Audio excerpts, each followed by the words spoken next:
Hello everyone, my name's Nisha and I am the YogicAmnesiac. I've told you a million times over and over again why you should do yoga and why you can do yoga or an aspect of yoga.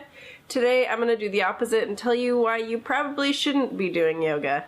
I almost forgot to say this before we get started.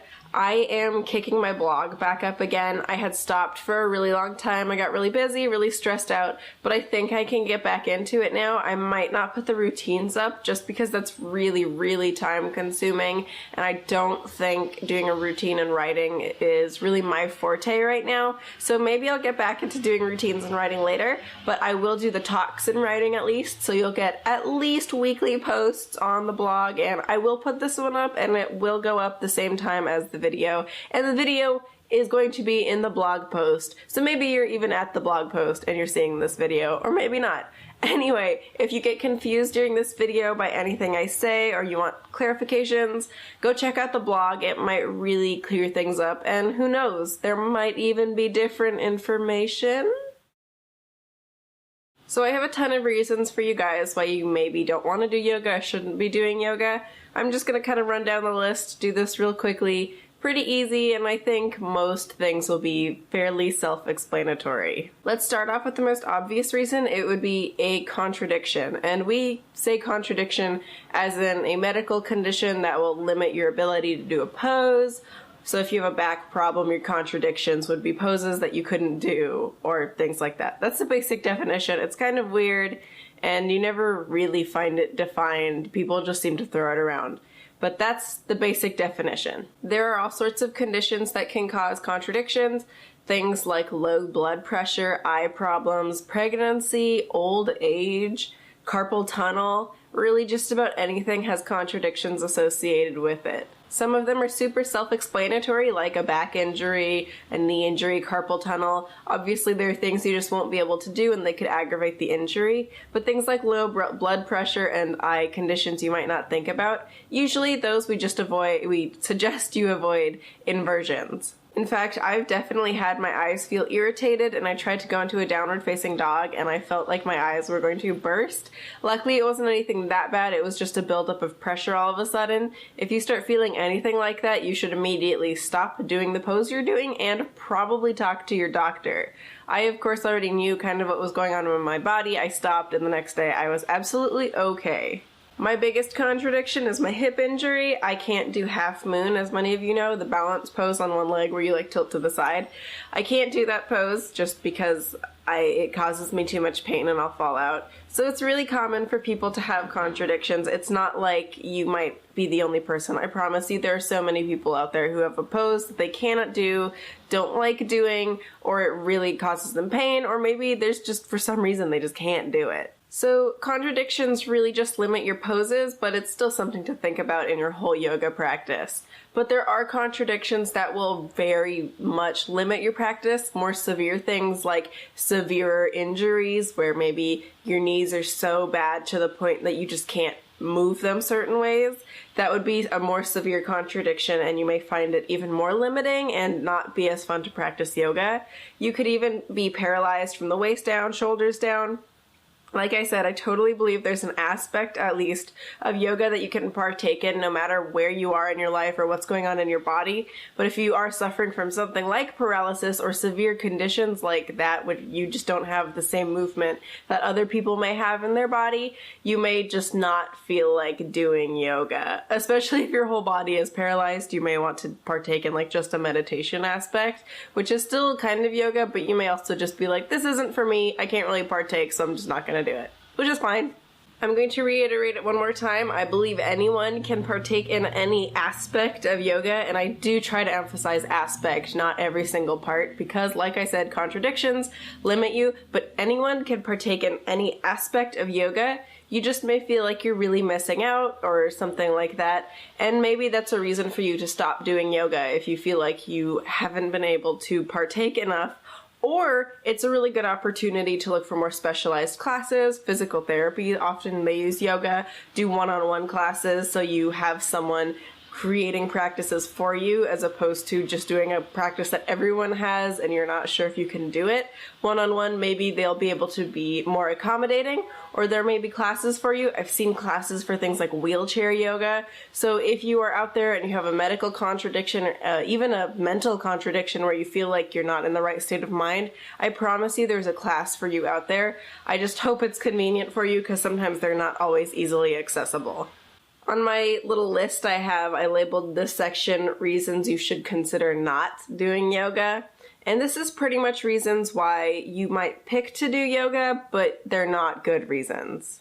You only want to be flexible. This is a terrible reason and you're setting yourself up for injury. You're also going to miss out on so many more aspects of yoga. If you want to be flexible and that's part of a goal of yours, that's not a bad reason to start. But if that's the sole reason, you don't care about strength, you don't care about mental benefits, calming benefits, health benefits, if you don't care about any of that, that's kind of a superficial goal and you're really not setting yourself up for a good yoga practice or a fun yoga practice. And you, like I said, are setting yourself up for injury. I have a video about learning to do the splits in a week and stuff like that, and this goes in the same vein as that. I will link it down below if that's what you're interested in. So check out that video if you are one of these bendy people and you want to think about, or you want to be a bendy person, I should say, and that's why you want to practice yoga.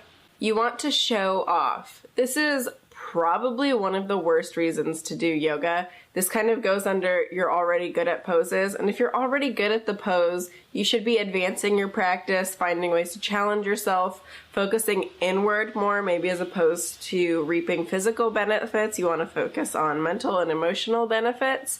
So there are still reasons you can do poses even if you're really good at them, and you can still build strength and flexibility unless you've completely hit your stop with flexibility, but you can always build strength as well. It's also just not cool to show off. People show off in gyms, weightlifting, in pools, pretty much anywhere you go, you'll find people trying to show off. And it's just not cool, so don't do it. This isn't your time to shine. This is people coming to a class to experience what the yoga instructor is teaching them, to experience a community, and to be in a place where they're not going to feel like they're being judged or compared. It's also really rude. This is not your time to be the star. It's actually the instructor's time to be in charge of a class and take care of everyone. So really everyone should be focusing on the instructor. No one should be focusing on you. No one should be focusing on each other. The only person who should be giving you any attention is the instructor.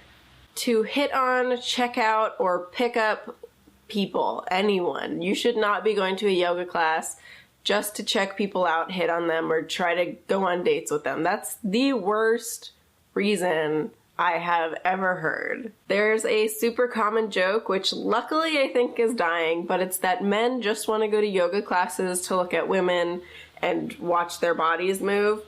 You're going to get your butt kicked, for starters, if you do that. You will realize yoga is no walk in the park. You can't just go in, waltz in, and start checking people out, and chances are the instructor will also notice that you're not invested, and if you keep doing it, they're probably going to even kick you out of class. By doing this, you're also violating a safe place that we've been trying to create. Yoga can make you feel very vulnerable. It opens you up in weird ways. People can feel even very uncomfortable doing yoga. It's really hard to do yoga in a class, actually. It's nice to have the instructor, but having the other people around can add another layer of difficulty for a lot of people. And you are actually violating that trust and safety by going there to check them out, stare at them, and look at them. I'm going to say this as clearly as I can. It's not okay to prey on someone's vulnerability. So if you are honestly doing anything yoga related, going to a class to just check people out, it's not cool, and your instructor will probably figure it out and kick you out, especially if students are complaining. It's also super not consensual to be staring at people or trying to pick them up in classes like this. And I can assure you almost everyone in that class, anyone who does yoga, does not want to be stared at unless they're trying to show off and they're doing yoga for the wrong reasons as well. People are there to do yoga, and they are not there to be your object of desire, so please do not go into a class to check people out. I do want to say, if you meet someone super cool in your class, you're at the yoga class to do yoga, have fun, maybe build some community around it. It's totally fine to ask someone out if you met them there, and if you're a little bit scared that they might think you're harassing them, just follow the basic guidelines of asking anyone out, where you might want to do it in a public place, like when people are putting their mats away, walking to your car, anything like that, and accept the answer no. If they say no, don't press it anymore, and in fact, that's probably even better for your friendship if you just don't try to press it and you keep it right where it is. So those are really the only rules you have to follow if you're asking someone out, and those are pretty much rules you would follow anywhere.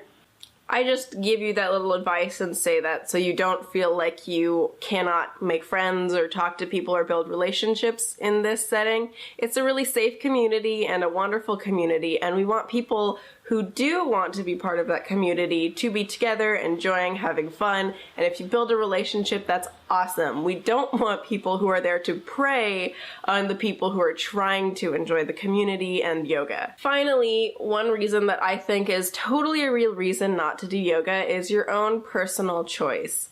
Like I said in the beginning, you may have a medical condition or a contradiction that just won't let you practice enough yoga or enough poses, and you may feel like you're missing out, and you're just like, this is not for me. I'm missing out on way too much. I'm going to do something else, or I'm just not going to partake in yoga. And in the end, maybe you've passed all of these reasons. You have no medical conditions. You're not there to show off. You're not trying to only be flexible, you want to be fit, maybe you do want to do exercise, you're not there to stare at people or ogle people, and you don't see why you shouldn't be doing yoga, you feel like you don't have a reason. You don't need a reason. It's your own choice, and if yoga just doesn't do it for you, then you don't have to do yoga.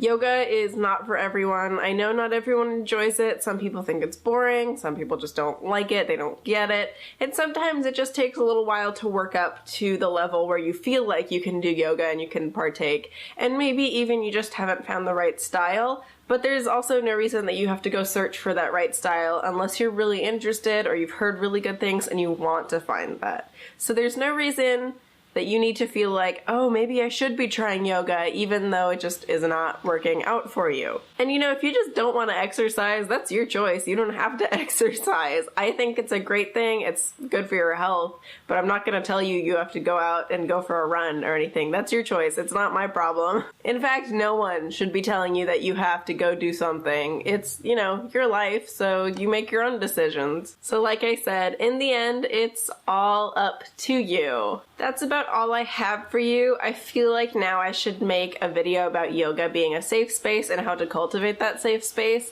So if you're interested in that, leave a comment down below. I'm totally inspired after talking about creepy people in yoga classes. So leave a comment down below and tell me if you want to see that video. And leave a comment if you just want to say hi, if you have any questions, if you think there are other reasons not to do yoga or people who maybe shouldn't be doing yoga, totally leave a comment down below. And like this video, it really, really helps me out. I love getting those likes. It lets me know that you guys like these videos. It helps out. So please leave a like and don't forget to subscribe. It's the best way for YouTube to let you know if I've released any new videos.